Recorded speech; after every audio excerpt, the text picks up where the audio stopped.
सोचिए, आप अपने देश में ही रहते हैं, आपके आसपास वही लोग होते हैं जिन पर आप भरोसा करते हैं।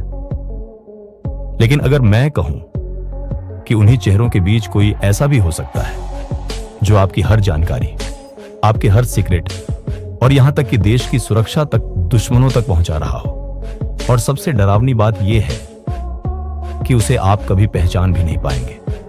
यह कोई फिल्म नहीं है, यह है भारत में छुपी जासूसी की वो दुनिया जिसने कई बार पूरे देश को हिलाकर रख दिया। भारत दुनिया के सबसे बड़े लोकतंत्रों में से एक, और साथ ही एक ऐसा देश जो हमेशा से एस्पिनाज यानी जासूसी युद्ध का केंद्र रहा है। कभी बॉर्डर के पार से खतरा, तो कभी देश के अंदर छुपे हुए स्लीपर एजेंट्स। ये वो लोग होते हैं जो आम जिंदगी जीते हैं, नौकरी करते हैं, फोन चलाते हैं, पर उनका असली काम होता है सूचना चुराना। और ये कहानी सिर्फ एक जासूस की नहीं, बल्कि उस पूरे सिस्टम की है जो हमें दिखता नहीं लेकिन हर पल काम कर रहा होता है। कुछ साल पहले भारत की सुरक्षा एजेंसियों को एक अजीब पैटर्न दिखा। कुछ सेंसिटिव जानकारी जो सिर्फ लिमिटेड लोगों तक होनी चाहिए, वो लगातार बाहर लीक हो रही थी। पहले लगा शायद टेक्निकल एरर है या कोई इंटरनल मिस्टेक, लेकिन जब जांच आगे बढ़ी तो जो सच सामने आया उसने सबको चौंका दिया। देश के अलग अलग हिस्सों में कुछ ऐसे लोग पकड़े गए जो नॉर्मल नागरिक लगते थे, लेकिन सीक्रेटली फॉरेन इंटेलिजेंस एजेंसीज के लिए काम कर रहे थे। इनका तरीका बहुत सिंपल था, सोशल मीडिया, मैसेजिंग एप्स और इमोशनल मैनिपुलेशन। किसी को पैसे का लालच में, किसी को पावर का सपना, और किसी को देश के अंदर ही धीरे धीरे ट्रैप कर लेना। जासूसी की दुनिया बाहर से जितनी सिंपल लगती है, अंदर से उतनी ही कॉम्प्लेक्स होती है। यहां कोई गन लेकर नहीं चलता, यहां वेपन्स होते हैं, इंफॉर्मेशन और ट्रस्ट। एक स्पाई का सबसे बड़ा वेपन होता है नॉर्मल दिखना। वो ऐसा व्यक्ति होता है जो आपके साथ हंस सकता है, आपके साथ काम कर सकता है, और उसी वक्त आपकी जानकारी कहीं और भेज रहा होता है।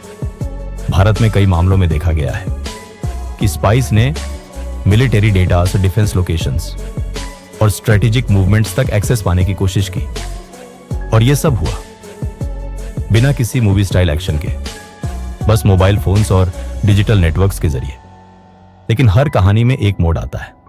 भारत की इंटेलिजेंस एजेंसीज ने भी अपनी मॉनिटरिंग तेज कर दी, डिजिटल सर्विलांस बढ़ाया गया, कम्युनिकेशन पैटर्न्स ट्रैक किए गए और सस्पिशियस एक्टिविटीज को मैप किया गया। धीरे धीरे एक पूरा नेटवर्क सामने आने लगा। यह कोई सिंगल स्पाई नहीं था, यह एक चेन थी जहां एक व्यक्ति दूसरे को कनेक्ट करता था।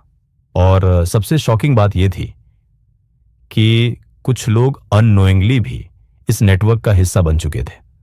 यही जासूसी की सबसे खतरनाक सच्चाई है। कई बार आपको पता भी नहीं होता कि आप किसके लिए काम कर रहे हैं।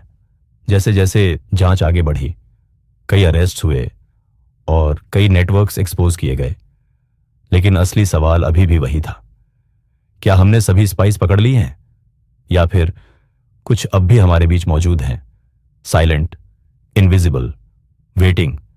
क्योंकि एस्पियोनाज कभी खत्म नहीं होता, वो सिर्फ शेप बदलता है। पहले लेटर्स और कोड्स थे, अब एन्क्रिप्टेड मैसेजेस और एआई टूल्स हैं, लेकिन इंटेंशन वही है। इंफॉर्मेशन हासिल करना इस कहानी का सबसे बड़ा सच ये है। जासूस हमेशा दुश्मन यूनिफॉर्म में नहीं आता, वो कभी दोस्त बनकर आता है, कभी कोलेग बनकर, और कभी फैमिली जैसे भरोसे के साथ। और इसलिए सबसे बड़ा वेपन डर नहीं बल्कि अवेयरनेस है, क्योंकि जो दिखता है हमेशा वही सच नहीं होता, और जो छुपा है वही सबसे बड़ा खतरा हो सकता है। अगर आपको ऐसी रियल मिस्ट्री डॉक्यूमेंट्रीज पसंद हैं तो इस वीडियो को लाइक करो और कमेंट करके बताओ, क्या तुम्हें लगता है अभी भी कुछ स्पाइस हमारे बीच मौजूद हैं?